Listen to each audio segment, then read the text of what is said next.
তো বন্ধুরা চলো আজকে কী কী রান্না বান্না করছি তোমাদেরকে দেখাই। প্রথমেই দেখো চিকেন কষা হচ্ছে।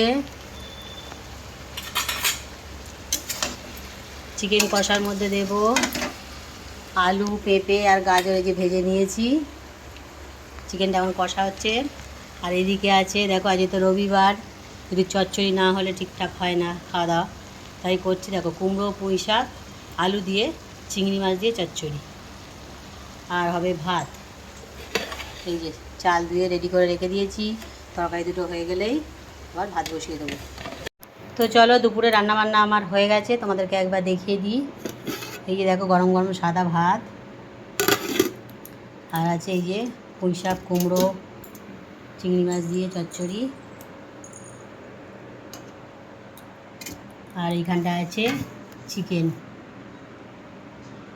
গাজর, পেঁপে, আলু দিয়ে করেছি, পাতলা করে ঝোল করেছি আজকে।